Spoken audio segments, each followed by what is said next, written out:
guddida qabanqaabada shirweynaha toddobaad ee ururka saxafiyiinta Somaliland ee SOLJA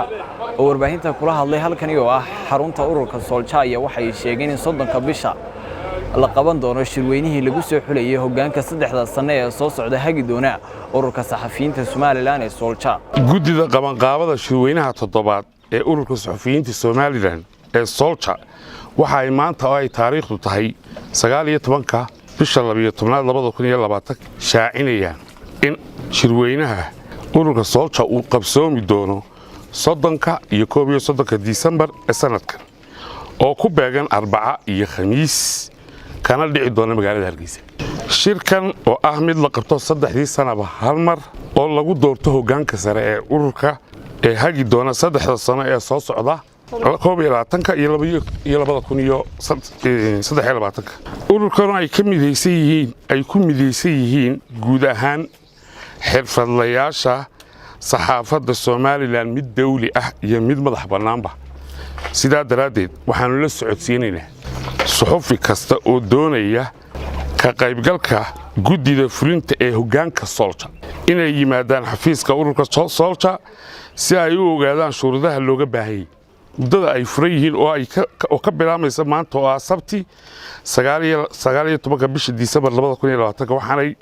xidhmayaan Sabtida 16 Disembar 2020 duhurnimo. geesta kale xubnaha guddida qabanqaabada ayaa waxay jawaab ka bixiyeen hadal maalintii shalay ahayd ka soo yeedhay qaar ka mid ah wariyeyaasha madaxa bannaan ee ka howlgala magaalada Hargeysa kuwaasi oo saluugsanaa hanaanka loo soo xulayo guddida qabanqaabada iyo sidoo kale musharaxiinta u tartamaya hoggaanka ururka SOLJA. qaabka aan u soo xulayna institutionada iyo suxufiyiinta madaxa bannaan ee dastuurka SOLJA ayaa cadeynaya sanad walba deynta ka soo qayb gali jirto waa la garanayaa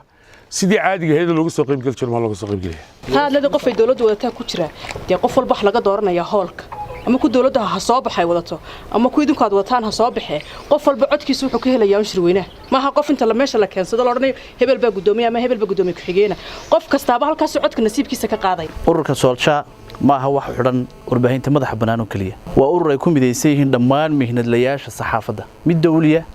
iyo mid madax bannaanba maadaama mihnadna uu leeyahay xaq buu u leeyahay ka TV-ga qaranka ka radio Hargeysa jooga iyo ka dawan jooga iyo ka wargeyska jooga ka Soomaaliland joogaaba maadaama uu wariye yahay isku xuquuqnaatiin inuu isaguna xaqiisa xuquuqdiisa meesha ka raadsado. shalay warbixintaad soo saarteen aad baan u bogaadinaynaa ka guddin qabanqaab ahaan si wanaagsan baan aad u hadasheen cabashadiinana waanu maxaa la yiraahdaa waan dib u eegid baan ku sameynaa ka guddi ahaan oo ka garaamayna. SOLJA 7 shirweyne hore kan imika ayaa todobaad noqonaya oo la soo qabtay 6 shirweyne hore la soo qabtay qaab iyo qabanqaabo iyo xeerarkooda loo maray cid soo magacawdo oo soo xusho oo intay keento shir ama hudheel tiraahdo nimankaas dooranaa ma jirto nimankaas fikirkooda hadleen SOLJAna sida caadada u ah doorashooyinkooda waa dimuqraadi